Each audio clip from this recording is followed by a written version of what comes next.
आज चलते बनइबा भोजी स्टाइल मसला दिया आलू पोटल कषा। देखिपे तार लुक केते बढ़िया देखा जाउची, टेस्ट मध्य असम थिला।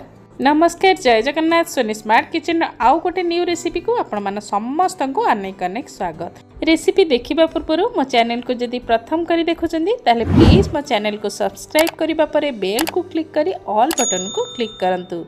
आउ आपण माने जदि फेसबुक पेज रे देखुचंदी ताहाले प्लीज पेज को फॉलो करंतु, लाइक करंतु और फैमिली फ्रेंड को सह शेयर करंतु। चलंतु लेट न करी हमर रेसिपी को स्टार्ट करिबा। मो एठी 300 ग्राम पोटल नेजी। पोटल टिके बड़ बड़ साइज रे आपण देखि पारथिबे। आ मो एठी देसी पोटल नेजी। सब बेले चेष्टा करिवे देसी पोटल नबा पई। देसी पोटल रे आपण जेकोसी रेसिपी बनातु खाइबा को बहुत टेस्टी लगे। हाइब्रिड पोटल टेस्ट एते भल लगेनी, से सब बेले चेष्टा करेंगे देसी पोटल नापी। देखिपे पोटल ऊपर चोपा मु भल भाव क्लीन कर नौची। तापर आम दुई साइड को काटी नबा। सबुबले पोटल को गोटा धोई सारा कट लगेबे। जेमती मो पोटल को धोई सारा कट लगौची, आपण से कट लगेबे। एमती कट लगेले पोटल भीतर को मसला जीव, पोटल टेस्टी लगिबो। मुझे पोटल को गोटा बनइबा को चाहूँगी, से एमती कट लगे। आपड़ जदि गोटा बनइबा को चाहूना ताहले आपण पोटल को काटिकी मध्य बनई पारंती। मुझे 3टी आलू नहीं। आलू को भल भाव धोई सारा टिके बड़ बड़ साइज रे चोपा लगा काटिकी रखी। आपण को जदि आलूर चोपा रखा पसंद नुहे ताहले आपण चोपा मध्य छड़ेकी बनई पारंती। आउ थरे आपण को एठी देखै नौची। देखंतु पोटल रे मो जेमती कट लगेची, आपण सेहीपरि कट लगेबे। पोटल भीतर को बहुत बढ़िया से मसला जीवो। चलतु नेक्स्ट प्रोसेस को जीवा। गैस पर गोटे कड़े रखा, से 6 ରୁ 7 टेबल स्पून तेल दबा। आपण ये चाहिए अधिका तेल देकी पोटल को भल भाव छाणी पारती। मो किंतु ये पोटल आलू भल भाव जमी भाजी होपर ये तेल देती। तेल आमर भल भाव गरम हो सारापर सब पोटल को से पकेबा। अल्प किसी लुण पकेबा। लुण पकेबा द्वारा पोटल सॉफ्ट हो बहुत शीघ्र भाजी हो और टेस्ट बहुत बढ़िया लगे पोटलर। अल्प किसी हल्दी पाउडर पकेबा। अल्प किसी आम लंका पाउडर मध्य पकेबा। एबे आमे ताको भल भाव मिक्स करी भाजिबा। हल्दी पाउडर लंका पाउडर पकई भाजिबा द्वारा पोटलर कलर देखि पारथिबे केते सुंदर भाव में आसुची। किछि समय भाजिला परे हमर पोटल एठी सॉफ्ट हो गलानी, किंतु भल भाव भाजी हेनी। आउ किछि समय आमे भाजिबा। देखो ये पोटल आमर बहुत बढ़िया से भाजी जाइए, बहुत सुंदर कलर मध्य आसी। एबे आमे ताको प्लेट को बाहर करिबा। पोटल आमर भल भाव भाजी हो सारा कड़ाई रे तेल अच्छी। सबू आलू को आम से पकेबा। अल्प किसी लुण से पकेबा, ताको भल भाव मिक्स करिबा। लुण पकेबा द्वारा आलू बहुत टेस्टी लागिबो और बहुत शीघ्र मध्य भाजी हो। देखंतु किछि समय भाजिला परे हमर आलू एठी लाइट गोल्डन ब्राउन कलर आसी गलानी। एबे आमे ताको प्लेट को बाहर करिबा। आलू पोटल भल भाव भाजी हो सारा कड़ाई रे 2 टेबल स्पून तेल आउरी बळिजी। आ तेल दबा किछि आवश्यक नाही। एबे आमे सेतिरे हाफ टी स्पून चीनी पकेबा। चीनी आमर जेतेबेले भल भाव मेल्ट हो सेतिरे आमे हाफ टी स्पून जीरा, 2 खंड दालचीनी, 2टी गुजराती को हल्का छेचिकी पकेबा। 2टी तेजपत्र पकेबा। तापर आमे 2टी मीडियम साइज पियाज को मुझे फाइन चॉप कर रखी। से पियाज को पकेबा। लाइट गोल्डन ब्राउन कलर आसवा पर्यंत पियाज को भाजिबा। 2 ରୁ 3 मिनिट भाजिला परे पियाज को देखो लाइट गोल्डन ब्राउन कलर आसी गलानी। पियाज हमर बहुत बढ़िया से भाजी हो गलानी। एबे आमे गोटे बड़ चामच एठी अदा रसुण पेस्ट पकेबा और तार कंचा स्मेल जीवा पर्यंत ताको भल भाव कषिबा।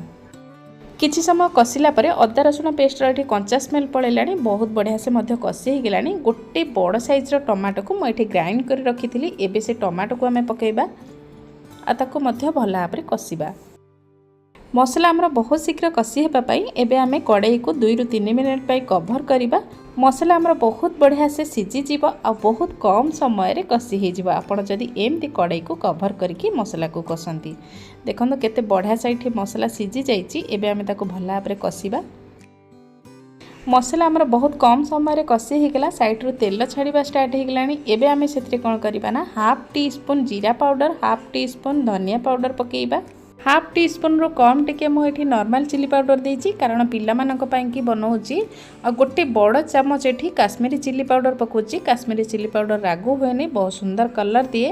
हाफ टी स्पून एठी आमे चिकन मसला पकेइबा। हाफ टी स्पून हल्दी पाउडर पकेइबा। लुण आपण एठी टिके देखिकी पकेइबे, कारण जेतेबेले आमे पोटल आलू भाजुथिले सेथिरे मध्ये लुण पकेइथिले, सेति पई एठी स्वाद अनुसार आपण देखिकी लुण पकेइबे। हाफ टी स्पून गरम मसला पकेइबा।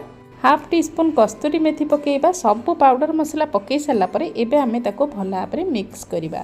सबू मसला मिक्स करबा परे देखो ये मसला मत टे सुखिला सुखिला लगुच एमती कषिले आमर मसला पोड़ीज से हाफ कप रु टिके कम आम ये पानी दबा पानी दे सारापर आम भल भाव में कषा किछि समय मसला को कषिला परे आपण देखिपे मसला साइड रू तेल छाड़ा स्टार्ट हो गलानी तामाने आमर मसला बहुत बढ़िया से कषि हो गलानी एबे आमे भाजी रखि पोटल आलू को सेतिर पकेबा ताकू मध्य मसला सहित भल भाव में मिक्स करी कषिबा।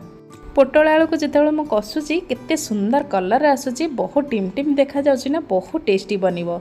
5 ରୁ 6 मिनिट पोटल आलू को भल भाव में कषिला परे एबे आमे आवश्यक अनुसार गरम पानी दबा मुझे गरम पानी दउची बिल्कुल भी आपण ठंडा पानी देबेनी गरम पानी देबे एबे ताको भल भाव में मिक्स करबा परे कढ़ाई को कवर करबा। कढ़ाई को कवर करबा द्वारा पोटल आलू हमर बहुत शीघ्र सिझी जिवो देखि पारथिबे तरकारी हमर केते बढ़िया से फुटुची। एबे आमे कढ़ाई रो कवर हटेबा कवर हटै सारा परे मु आलू को चेक करथली आलू आउ जस्ट टिके सिझिबो सेति पई ताको भल भाव में मिक्स करबा परे कढ़ाई को आउ 2 ରୁ 3 मिनिट पई कवर करबा।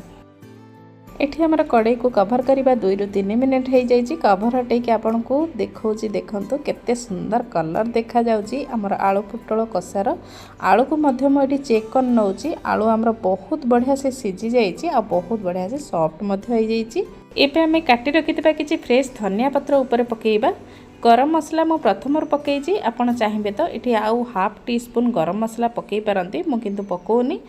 धनिया पत्र पकई सारा पर एबे आमे ताको भल भाव में मिक्स करिबा। गैस रो फ्लेम को ऑफ करिबा। एबे हमर रेडी हे गेला भोजी स्टाइल आलू पोटल कषा। आपन को जदि भोजी स्टाइल आलू पोटल कषार रेसिपी भल लगी ताले प्लीज वीडियोटी को लाइक करंतु फैमिली फ्रेंड को सह शेयर करंतु आ घरे निश्चय थरे बनेकी देखंतु।